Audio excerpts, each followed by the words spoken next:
is Chef Haya with EverydayDish.tv. I'm going to be showing you how to make our raw expression of a vanilla extract. We're using simple, whole, organic vanilla beans and purified water. All we're going to do is take our vanilla beans and chop them into small 1/4-inch size pieces, very carefully, of course. You're going to need a nice sharp knife because that vanilla husk can be pretty rough on your knife, and sharpen it up right away. And also you're going to be using a high-speed blender. This isn't something that you can make in a low-speed blender.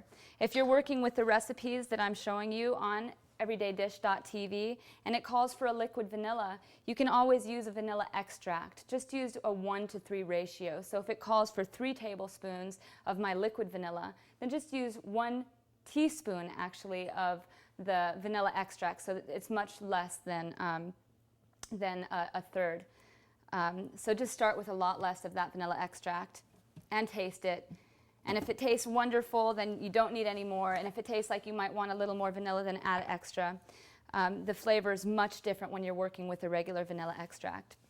So I'm going to go ahead and just take my chopped vanilla beans and put them right into my blender and simply pour my water into the blender, cover her up, and just get her going on high. And you want to keep it going until there's no fibrous husk left. You're just going to have a pure brown and beautifully precious vanilla liquid. So here we go. Turn it on.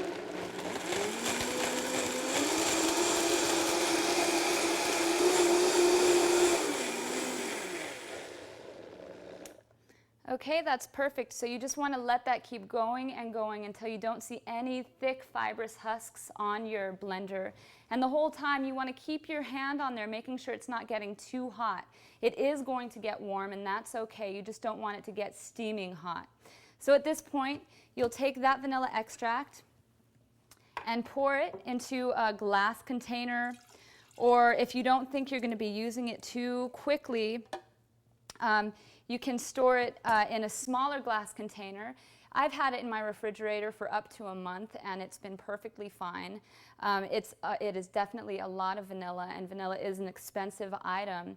So if you want to make sure that you keep it in a fresh form so it will maintain its integrity, you can always pour it into ice cube trays. Each ice cube is 2 tablespoons. So if you fill an entire ice cube tray with your liquid vanilla, freeze that and put it into another container in your freezer, then you know when you need 2 tablespoons or a 1/4 cup, you can just pull out a couple of ice cubes and it'll be safe in your freezer for up to 6 months. You just don't want it to get freezer burned. So you'll just store that in your glass container. Now, if you notice in my blender here, I still have a lot of vanilla speckled throughout my blender, so I don't want to go and just rinse this in the sink right away. I'm going to want to be ready to make something else afterwards. So you can make your almond milk in here afterwards, or if you're going to go on and make the cheesecake that we're going to be making later today, you can make that in your blender. You can make a chai concentrate in your blender, all sorts of things, but definitely make something in there so that you can use all of that precious vanilla that you have.